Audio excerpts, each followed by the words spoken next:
The flowers are blooming forever. The sun will never. I've been involved for years with Carrie, working on a project called Grace Notes, which we've been touring around, and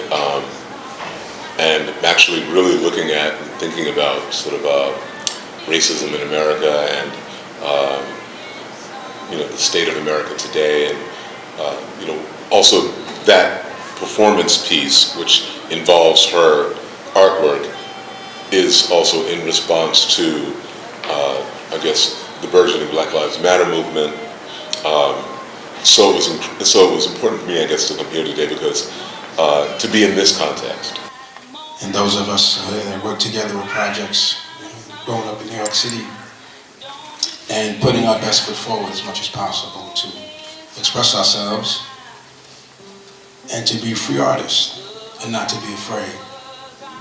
And one of the things about looking at this tremendous exhibit upstairs, for me, is not to be afraid, as our parents were and as our grandparents were. We still have a long way to go, but the most important thing is taking the right steps, being unified, being inspired, and being fearless.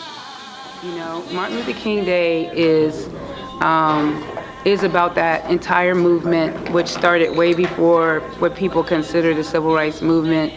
It is about the entire movement for justice, for against racism, against white supremacy.